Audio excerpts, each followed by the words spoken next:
Hello everyone, आप सभी लोगों का स्वागत है आपके अपने यूट्यूब चैनल परीक्षावास पर। मेरा नाम है मोहम्मद नवाजिश और एक और इम्पॉर्टेंट वीडियो मैं आप लोगों के लिए लेकर के आया हूँ। तो इस वीडियो में बेसिकली हम लोग क्या बात करने वाले हैं, देखिए आपका द हिंदू न्यूज़पेपर में एक एडिटोरियल आया। अब वो एडिटोरियल किस चीज़ को लेकर के था, तो वो एडिटोरियल था क्लाइमेट चेंज को लेकर के और जो वाटर क्राइसिस से जो वाटर स्ट्रेस है उसको लेकर के। तो हम उसी एडिटोरियल पर, उसी आर्टिकल पर, उसी न्यूज़ पर पूरे डिटेल में चर्चा करेंगे, विस्तार से पूरी बात करेंगे। तो चलिए शुरू करते हैं अपने डिस्कशन को। देखिए आर्टिकल क्या था, preparing India for water stress climate resilience. यानी कि यहाँ पर जो दो कीवर्ड्स हैं, जो दो महत्वपूर्ण शब्द हैं, अगर उन शब्दों को देखोगे तो दो चीजें यहाँ पर आ जा रही हैं। एक आपका वाटर स्ट्रेस है, यानी कि जो जल संबंधी तनाव है उसकी बात की जा रही है, और दूसरा क्लाइमेट रेजिलियंस की बात की जा रही है, यानी कि जलवायु परिवर्तन के जो प्रभाव हैं, है ना, उन प्रभावों से हम खुद को किस तरीके से बचा सकते हैं।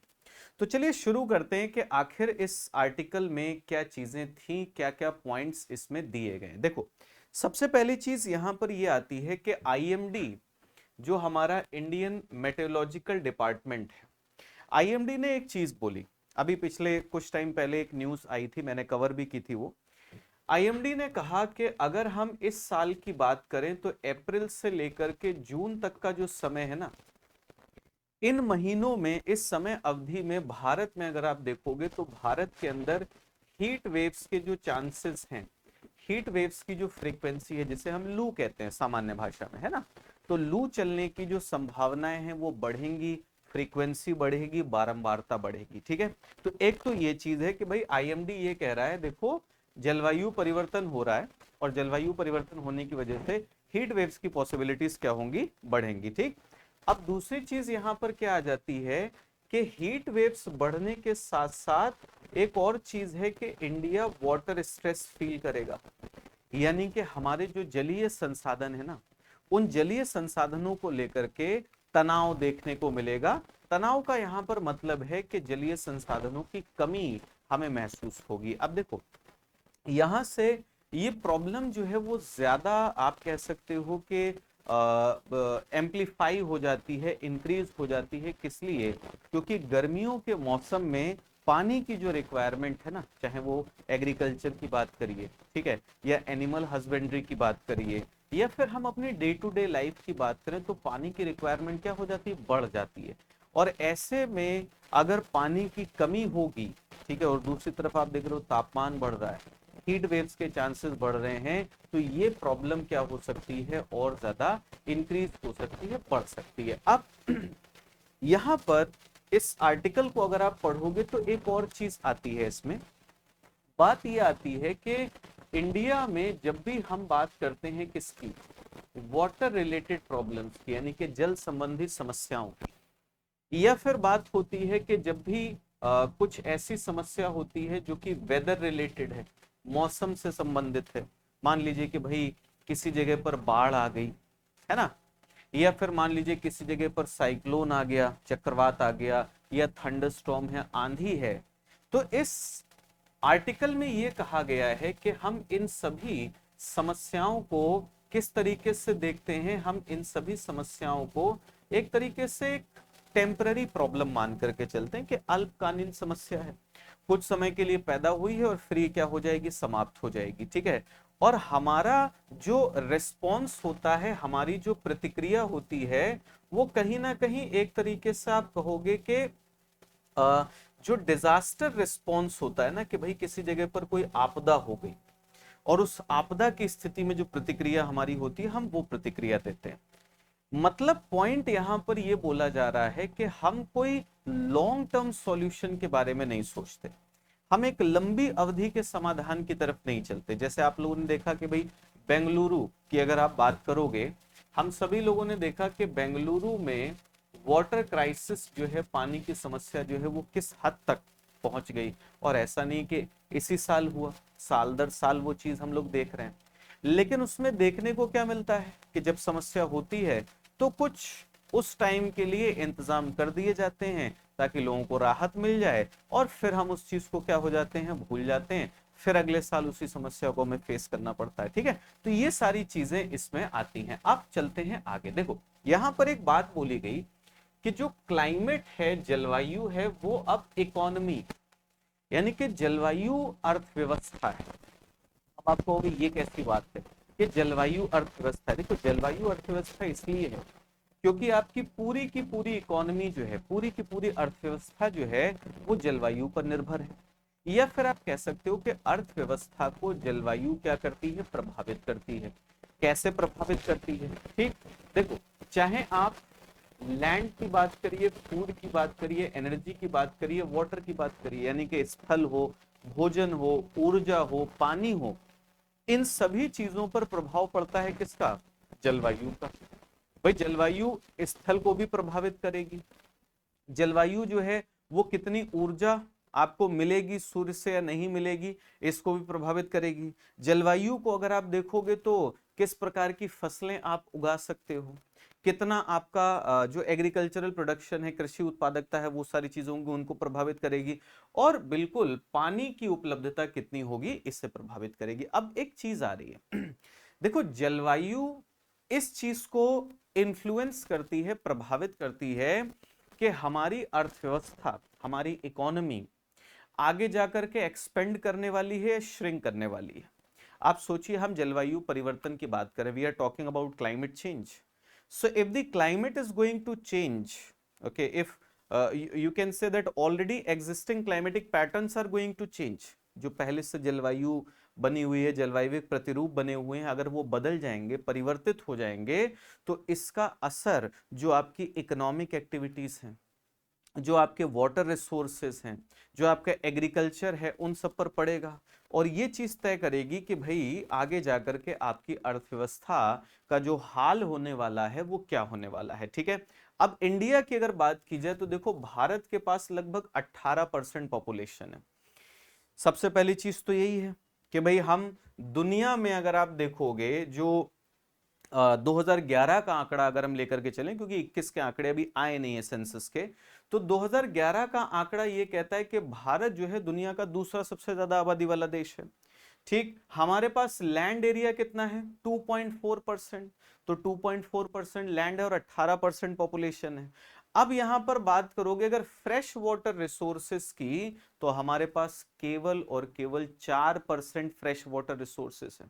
4%, यानी कि जो स्वच्छ जल के संसाधन है वो केवल 4% है। और जनसंख्या कितनी है, आबादी कितनी है हमारे पास? 18% है। ठीक है, इसके अलावा देखोगे भारत में नदियां तो बहुत सारी हैं, ऐसा नहीं कि भारत के अंदर नदियां नहीं, ढेर सारी नदियां हैं, लेकिन उसमें लगभग लगभग आधी नदियां प्रदूषित हैं, पॉल्यूशन का लेवल बहुत हाई है। ठीक है, हमारे यहां पर देखोगे बहुत सारे डैम्स हैं, बहुत सारे रिजर्वोयर्स, जलाशय हमने बना रखे हैं, लेकिन वर्तमान स्थिति ऐसी है कि लगभग लगभग हमारे जो 150 जलाशय हैं, 150 जो रिजर्वोयर्स हैं, वो उनके अंदर उनकी कैपेसिटी का केवल 38% वाटर, केवल 38% पानी है। और अब गर्मी आने वाली है, अब आप देखोगे कि पानी की डिमांड और ज्यादा क्या होगी, बढ़ेगी। साथ ही साथ आप देखोगे इंडिया जो है, ग्राउंड वाटर की बात अगर की जाए ना, भूमिगत जल की बात की जाए, तो दुनिया में सबसे ज्यादा ग्राउंड वाटर का एक्सप्लॉयटेशन करने वाला देश है, largest user of ground water है।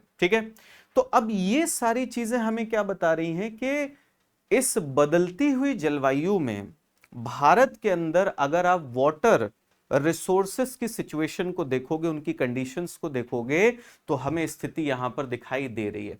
अब पानी की अगर बात की जाए तो भाई सीधी सी बात है कि प्रेसिपिटेशन मेन सोर्स है।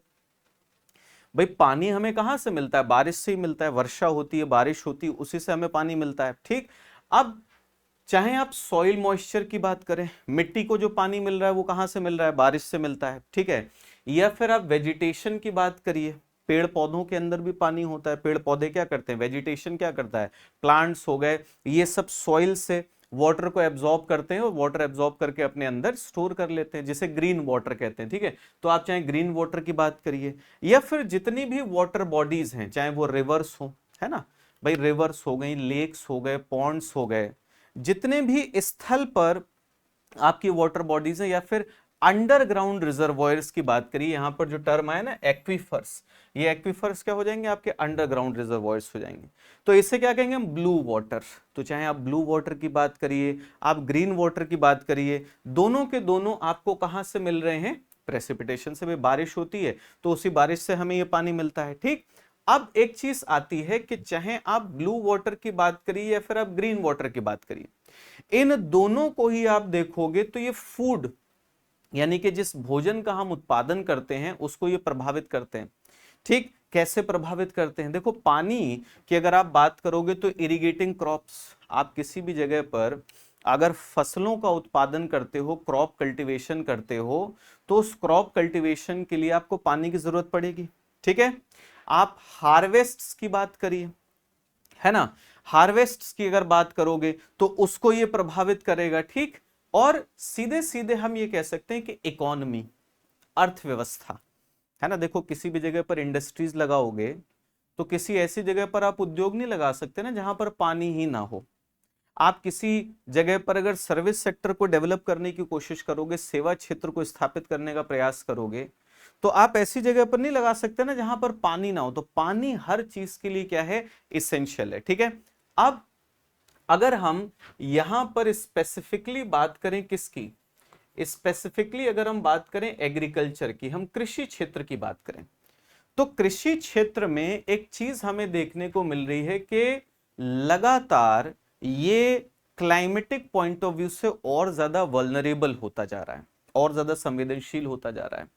कैसे ये बात हम बोल सकते हैं, देखो अगर जलवायु परिवर्तन होगा, मान लीजिए कि तापमान बदलेगा, बारिश की मात्रा बदलेगी, बारिश का प्रतिरूप बदलेगा कि किस महीने में ज्यादा बारिश होती, किस महीने में कम बारिश होती है।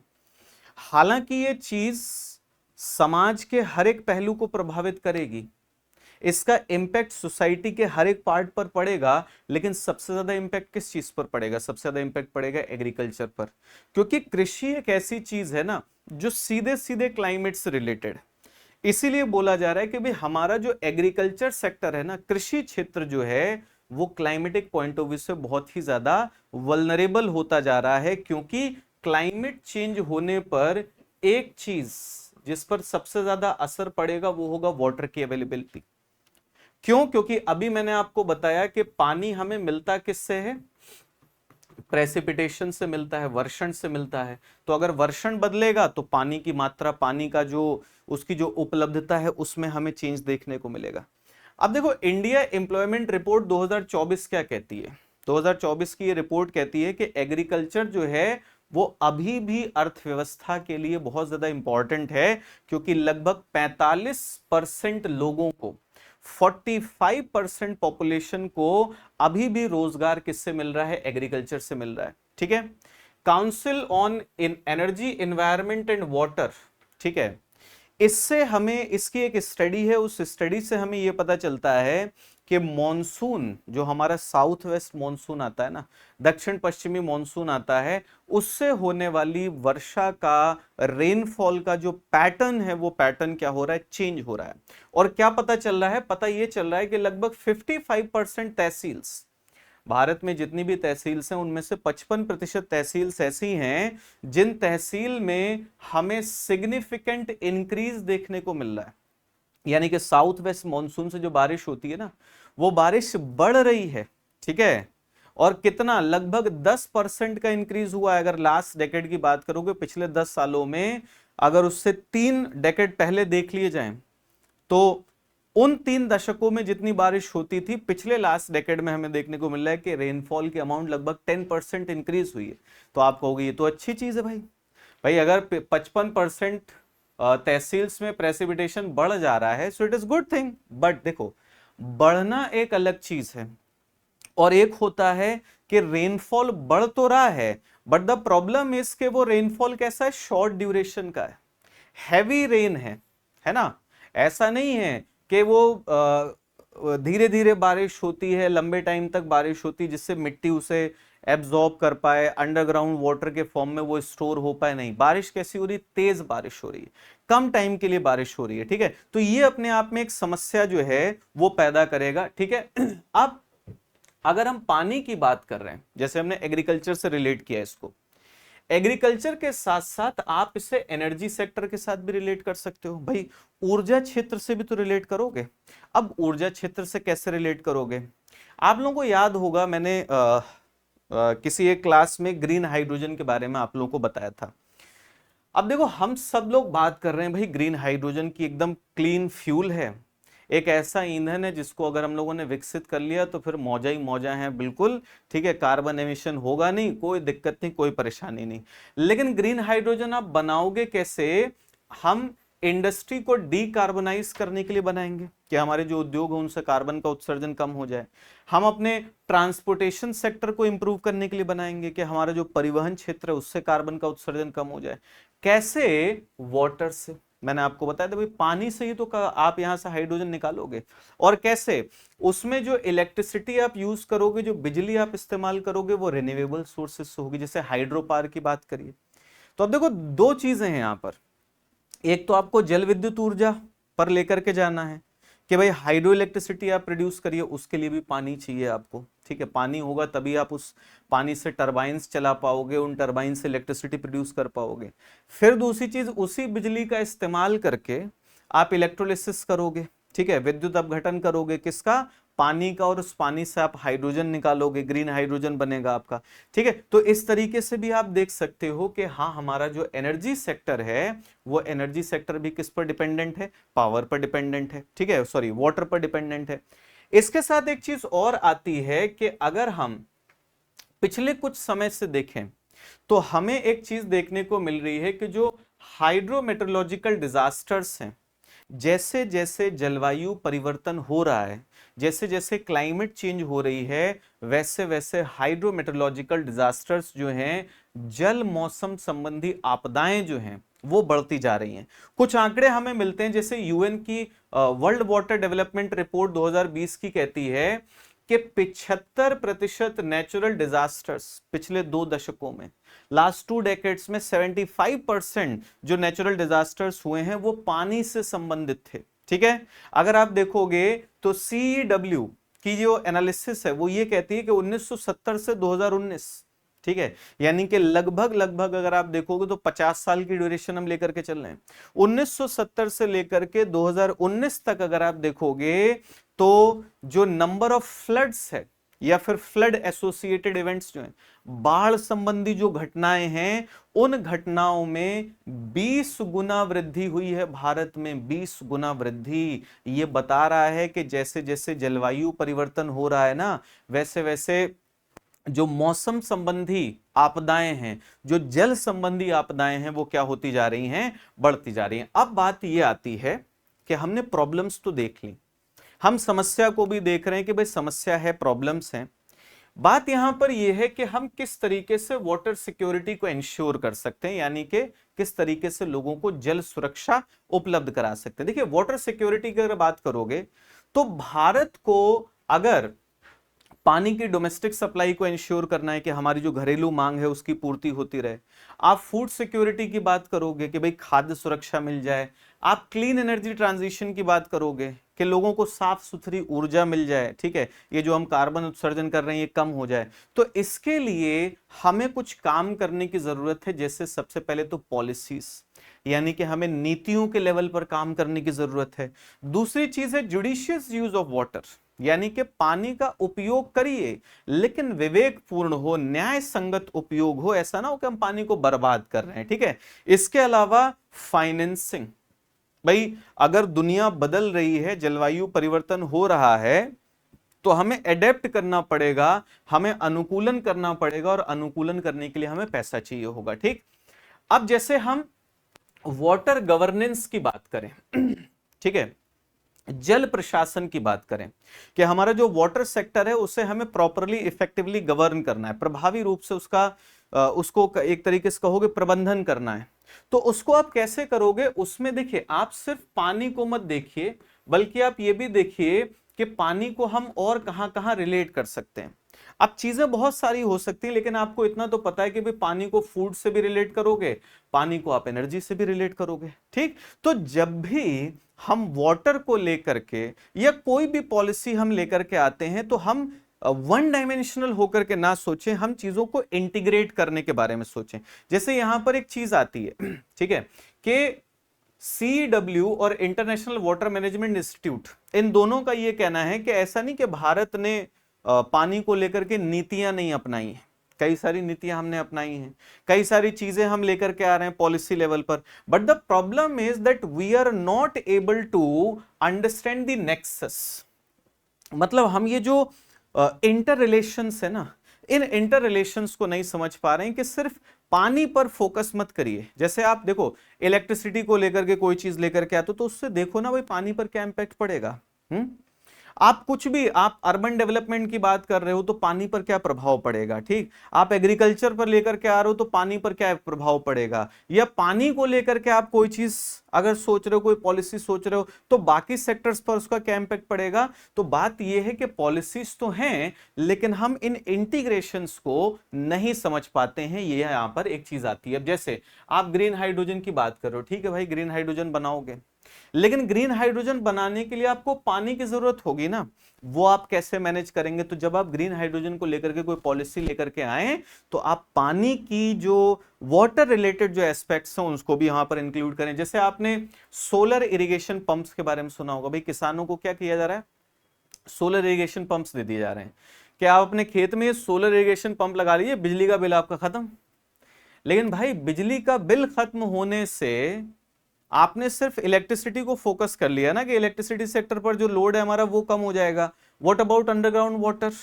आप किसान के दिमाग में ये कि बिजली का बिल तो आना ही नहीं है, पंप चलाते रहो, अंडरग्राउंड वाटर को यूज करते रहो, तो उसको भी तो आपको यहां पर देखने की जरूरत है। तो यहां पर एक चीज आती है कि हमें चाहे ग्रीन वाटर हो या ब्लू वाटर हो, उसके जुडिशियस यूज की जरूरत है, यानी कि हम उपयोग करें, न्याय संगत तरीके से करें, विवेकपूर्ण तरीके से करें, जितना इस्तेमाल की जरूरत है उतना करें, और जहां हम बचा सकते हैं पानी को उतना हम बचाएं, ठीक। और बात है यहां पर वाटर अकाउंटिंग।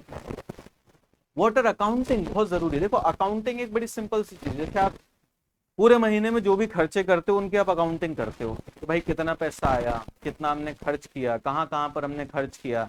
फिर आप सोच सकते हो कि यार यहाँ पर ये जो खर्च हुआ ये गलत खर्च हुआ, इतना बचा सकते थे, या यहाँ पर हमने 100 रुपए खर्च किया, वहां पर हम 50 रुपए खर्च कर सकते थे। सेम चीज है वाटर अकाउंटिंग, कि आपको बारिश से पानी मिल रहा है ना, अब आप उस पानी का उपयोग कैसे कर रहे हो, कहां कहां पर उस पानी का इस्तेमाल कर रहे हो। तो बात आ रही है कि वाटर अकाउंटिंग होनी चाहिए और एफिशिएंट रीयूज।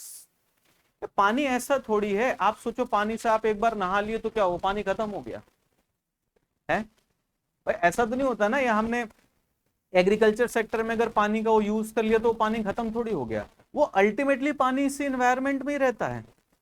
उसको हमें रीयूज करना भी आना चाहिए कि हम उसका दोबारा से उपयोग कर सकें, ठीक है। अब जैसे नेशनल वाटर मिशन का क्या टारगेट है, नेशनल वाटर मिशन का टारगेट है कि 2025 तक हमें वाटर यूज एफिशिएंसी को 20% तक बढ़ाना है, 20% तक हमें अपनी दक्षता को बढ़ाना है, ठीक है। Atal mission on rejuvenation and urban transformation, Amrut 2.0 जो है वो ये कहता है कि नॉन रेवेन्यू वाटर क्या हो गया भाई, पानी आपने भेजा, बीच में कहीं पर पाइपलाइन लीक हो गई, अब वो एंड यूजर तक पहुंचे नहीं तो वो पानी बर्बाद हो गया ना आपका, वो नॉन रेवेन्यू वाटर है। तो अमृत 2.0 कहता है कि हमें नॉन रेवेन्यू वाटर को 20% तक क्या करना है, ठीक है, 20% से नीचे लेकर के आना है, यानी कि यहां पर भी वाटर लॉस को कम करने की बात हो रही है, ठीक। लेकिन एक चीज आती है कि जब आप वाटर यूज अकाउंटिंग की बात करते हो ना, तो वाटर यूज अकाउंटिंग के लिए आपके पास वाटर यूज डेटा होना चाहिए। जिस साल की आप अकाउंटिंग कर रहे हो तो डेटा कलेक्शन बहुत इंपॉर्टेंट हो जाएगा कि आप डेटा कलेक्ट करिए, और डेटा कलेक्ट करके आप देखिए कि भाई किसी सेक्टर में, जैसे मान लो एग्रीकल्चर की बात हो रही है कि हम एग्रीकल्चर में ओवर यूज करते हैं पानी को, तो हम एग्रीकल्चर सेक्टर में पानी को कहां पर बचा सकते हैं, कितना बचा सकते हैं, ये इंपॉर्टेंट हो जाएगा। और जितना पानी आप बचाओगे वो दूसरे सेक्टर्स में आप दे सकते हो, वो इंडस्ट्री को दे सकते हो, वो डोमेस्टिक एक्टिविटीज को पानी दिया जा सकता है, ठीक है। वाटर अकाउंटिंग से एक चीज और आप रिलेट करोगे कि वाटर यूज एफिशिएंसी भी बढ़ेगी, है ना। वाटर यूज हमें अगर पता चल जाए कि भाई इस सेक्टर में देखो जितना पानी इस्तेमाल होना चाहिए उससे ज्यादा हो रहा है, तो हम वहां पर पानी की उपयोग की दक्षता को बढ़ाने पर काम कर सकते हैं, ठीक है। साथ ही साथ हम इंसेंटिव्स दे सकते हैं। उस इन्वेस्टमेंट पर जो पानी के आप कहोगे वेस्ट वाटर का रिट्रीटमेंट कर रहे हैं। अगर मान लो कोई शहर है, वो शहर भाई अपने वेस्ट वाटर को बहुत इफेक्टिवली ट्रीट करता है, उसको दोबारा से रीयूज करता है, तो हम कुछ ऐसी पॉलिसीज ला सकते हैं कि अगर जो भी शहर या जो भी सेटलमेंट्स ऐसा करेंगे, हम उनको क्या देंगे, इंसेंटिव्स देंगे। लेकिन ये सब चीजें तभी हो पाएंगी जब वाटर अकाउंटिंग है। ठीक, अब लास्ट में एक चीज आ जाती है, फाइनेंशियल टूल्स। देखो कुछ भी करने के लिए आपको पैसा चाहिए भाई, पैसा बहुत जरूरी है। अब ग्लोबल ट्रेंड्स के हिसाब से चलें तो इंडिया का जो क्लाइमेट एक्शन है ना, वो लार्जली किस चीज पर फोकस है, मिटिगेशन पर, है ना। मिटिगेशन, शमन पर निर्धारित आप कहोगे फोकस्ड है, चाहे वो इंडस्ट्रियल हो, एनर्जी हो, ट्रांसपोर्ट सेक्टर। मतलब अभी हम बेसिकली क्या सोच रहे हैं, अभी हम ये सोच रहे हैं कि हम जलवायु परिवर्तन के प्रभाव को कम कैसे करें, है ना। उद्योगों से कैसे कम करें, जैसे उद्योगों से जो एमिशन हो रहा है, ऊर्जा क्षेत्र से जो एमिशन हो रहा है, परिवहन क्षेत्र से जो एमिशन हो रहा है, उसको कैसे कम करें, जलवायु परिवर्तन के प्रभावों को कैसे कम करें। लेकिन जब बात आती है कि आप पानी की बात करोगे या एग्रीकल्चर की बात करोगे, तो वहां पर बात है एडेप्टेशन। परिवर्तन हो रहा है, ये रियलिटी है, तो हमें उसमें अनुकूलन करना पड़ेगा ना। तो आप अनुकूलन पर कितना फोकस कर रहे हो। जैसे 2019-20 का आंकड़ा ये कहता है कि अगर हम एस्टिमेट्स देखें ना, जो हमारी पर कैपिटा एनुअल स्पेंडिंग है, यानी कि एक साल में प्रति व्यक्ति जो हम पैसा खर्च करते हैं ना, वो मिटिगेशन को लेकर के लगभग 2200 रुपए पर हेड, 2200 रुपए मिटिगेशन, शमन को लेकर के। लेकिन एडेप्टेशन को लेकर के कितना है, 260, यानी कि हम एडेप्टेशन पर फोकस नहीं कर रहे हैं। तो अब बात यहां पर ये आती है कि भैया देखो, अगर आपको एडेप्टेशन करना है, अगर आपको वाटर जो सेक्टर है हमारा, उसमें अडेप्ट करना है, एग्रीकल्चर सेक्टर में अडेप्ट करना है, तो आपको और ज्यादा पैसे की जरूरत पड़ेगी। ठीक है, और कहां पर, जैसे आप वेस्ट वाटर मैनेजमेंट पर काम करिए, कि जो भी अपशिष्ट जल निकलता है, उस अपशिष्ट जल को आप उसको ट्रीट करिए, उसका शोधन करिए, ताकि और अच्छी तरीके से हम उसका क्या कर सकें, इस्तेमाल कर सकें। ठीक है, आप देखिए जो क्लाइमेट रेजिलिएंट एग्रीकल्चर प्रैक्टिसेस है, यानी कि जो ऐसी कृषि की पद्धतियां हैं जिनको जो कि जिनसे जलवायु परिवर्तन के प्रभाव को आप कम कर सकते हो। जैसे यहां पर बात आएगी भाई आपकी माइक्रो इरिगेशन, ठीक है, क्रॉप डाइवर्सिफिकेशन, तो इन सबको बढ़ावा देने का काम करिए। इसके अलावा डीसैलिनाइजेशन प्लांट्स, ऐसा थोड़ी है कि पृथ्वी पर पानी नहीं है, 70% के आसपास देखोगे अर्थ सरफेस पर पानी है, मगर ज्यादातर पानी कैसे, सलाइन वाटर है। तो जैसे अगर आपको ग्रीन हाइड्रोजन प्रोड्यूस करना है, या इंडस्ट्रीज में पानी का इस्तेमाल करना है, थर्मल पावर प्लांट्स में पानी का इस्तेमाल करना है, तो आप कोशिश करिए कि जो ओशनिक वाटर है, जो सलाइन वाटर है, उसको डीसैलिनाइजेशन करके आप उसका इस्तेमाल करें। ठीक है, तो ये सारी चीजें हमें देखने को मिलती हैं जो न्यूज थी, जो आर्टिकल था उसमें। ठीक है, अब मैं आप लोगों को एक चीज बता दूं, देखिए हमारा जीएस का फाउंडेशन कोर्स चल रहा है, प्री कम मेंस का। ठीक है, जिसमें इस टाइम पर आप देखोगे ज्योग्राफी की क्लास आपकी आती है कब, ज्योग्राफी क्लास आप याद रखोगे थर्सडे, फ्राइडे और सैटरडे। ठीक है, ये 3 दिन रात को 8 बजे आपको ज्योग्राफी क्लास मिलती है। और अगर आप मंडे, ट्यूसडे और वेडनेसडे को देखोगे तो आपको पॉलिटी की क्लास मिलेगी रात को 8 बजे। ठीक है, तो जीएस फाउंडेशन कोर्स से हमारे जुड़िए, एकदम फ्री कोर्स आप लोगों को मिल रहा है। ठीक है, मंडे, ट्यूसडे, वेडनेसडे आपकी पॉलिटी की क्लास रहती है, और थर्सडे, फ्राइडे, सैटरडे आपकी ज्योग्राफी क्लास रहती है। ठीक है, लास्ट में आप लोगों को बता दूं, ये हमारा इंस्टाग्राम हैंडल का क्यूआर है, इंस्टाग्राम पर आप हमें फॉलो कर लीजिए। टेलीग्राम चैनल को जरूर ज्वाइन कर लीजिए, क्योंकि ये जो पीडीएफ है ये आपको हमारे टेलीग्राम चैनल पर मिलेगा। लास्ट में आप लोगों को बोलूंगा, अगर ये वीडियो आप लोगों को अच्छा लगा हो, ये डिस्कशन आपको ठीक लगा हो, तो इसे लाइक शेयर जरूर करिएगा, कमेंट सेक्शन में अपनी फीडबैक जरूर दीजिएगा। और अब आप लोगों से मुलाकात होगी नेक्स्ट वीडियो में। Till then bye bye, take care, thank you so much everyone, जय भारत, जय हिंद।